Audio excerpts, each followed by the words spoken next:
इंदौर में होने वाली प्रति मंगलवार को जनसुनवाई में कलेक्टर कार्यालय में जनसुनवाई संपन्न होते ही जनसुनवाई में कलेक्टर आशीष सिंह सहित अन्य अधिकारियों ने नागरिकों की समस्या सुनी और उनका मौके पर ही निराकरण किया। कलेक्टर श्री ने जरूरतमंदों को तत्काल आर्थिक सहायता उपलब्ध कराई। जनसुनवाई में दुर्गाबाई पति रमेश निवासी ग्राम अजनौद को इलाज के लिए 3,000 रुपये की आर्थिक मदद की।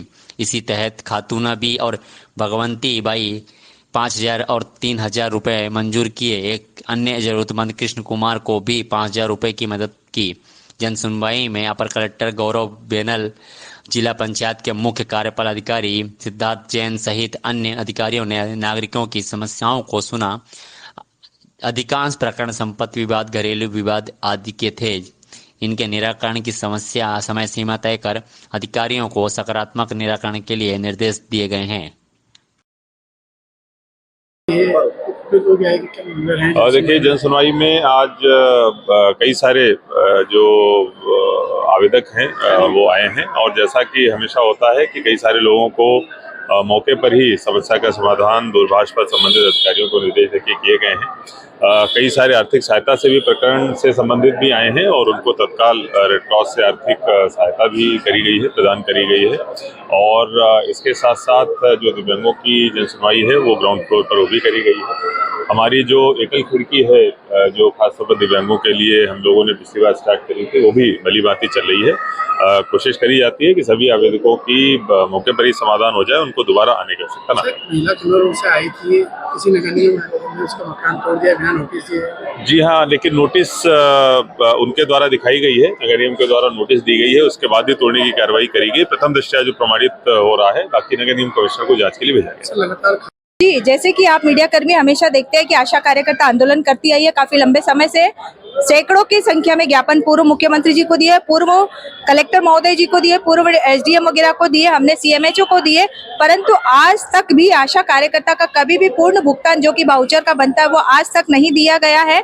इसीलिए हम लोग आज जन सुनवाई में आने का हम लोगों ने संकल्प लिया, क्योंकि पिछले 4 महीने से हम लोग को जो कि राशि राज्य सरकार ने बढ़ाई है, 29 जुलाई 2023 को 4,000 बढ़ाए थे, पिछले 2,000 ऐसे करके 6,000 रुपए राशि हमारी होती है और हमारे जो इंसेंटिव वैसे वो वैसे के वैसे हमें देने के लिए कहा गया था। परंतु हम लोगों को जो बढ़ी हुई राशि है वो और जो पिछला 2,000 है वो, उनमें से कभी एक साथ पैसा हमें नहीं दिया गया। 2,000 कभी डाल दिए जाते, कभी 3,000 रुपए डाल दिए जाते, कभी 500 रुपए डाल दिए जाते हैं।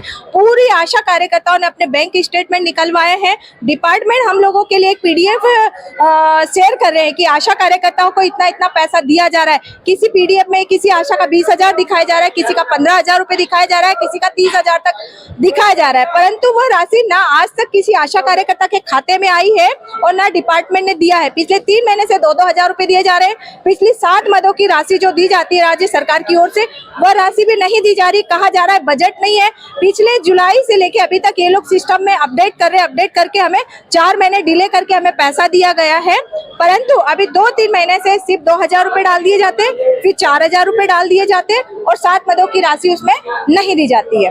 लगभग 15 साल से परेशान हो रहे हैं। शिवराज सरकार ने हमारा महंगाई भत्ता जुलाई 2019 से कट तिथि से दिया, कभी भी केंद्रीय कर्मचारियों के केंद्रीय पेंशनरों के अनुरूप नहीं दिया और जुलाई 2023 से लेकर के अभी तक वो 4% जो छूट है वो भी नहीं दे रहे।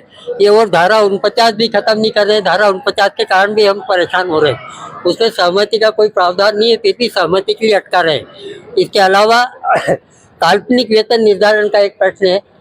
केंद्र सरकार का 12/5/17 का एक आर्डर है जिसमें नोशनल फिक्सेशन करना है 1 जनवरी 2016 के पूर्व के लोगों का, और नोशनल फिक्सेशन करके उनको जनवरी 2016 को ला करके उनका रीफिक्सेशन करना और फिर वेतन निर्धारण करना है और उस मान से उसको लाभ देना, वो भी नहीं दे रहे हैं। 17 से पेंडिंग है।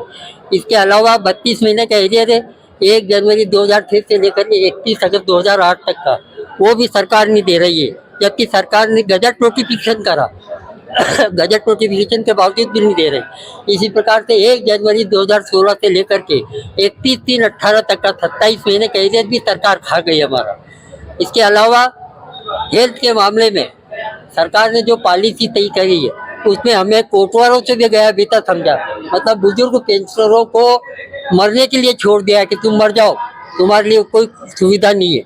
इसलिए आयुष्मान योजना का लाभ हमें दिया जाए इन मांगों को तत्काल स्वीकार की जाए। सरकार के समक्ष कई मरतबा हमने कहा कि हम बातचीत करना चाहते हैं, सरकार बातचीत का मौका ही नहीं दे रही है। आपकी हम मांगे पूरी नहीं हुई तो आप क्या करोगे?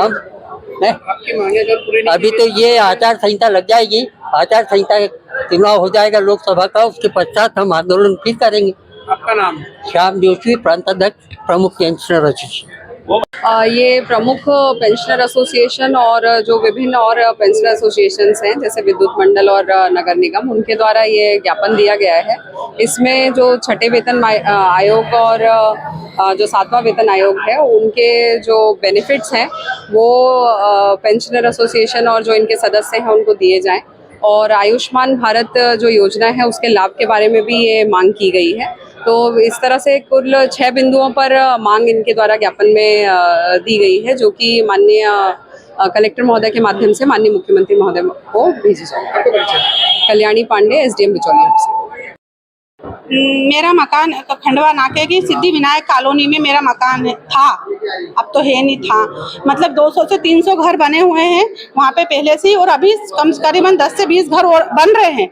और एक नगर निगम के अधिकारी ने मेरा ही घर आके उन्होंने तोड़ा। क्या नाम है अधिकारी? ये अधिकारी की साइन है कि ये वाली नाम अतुल्य भवन निर्माण अधिकारी अतुल्य।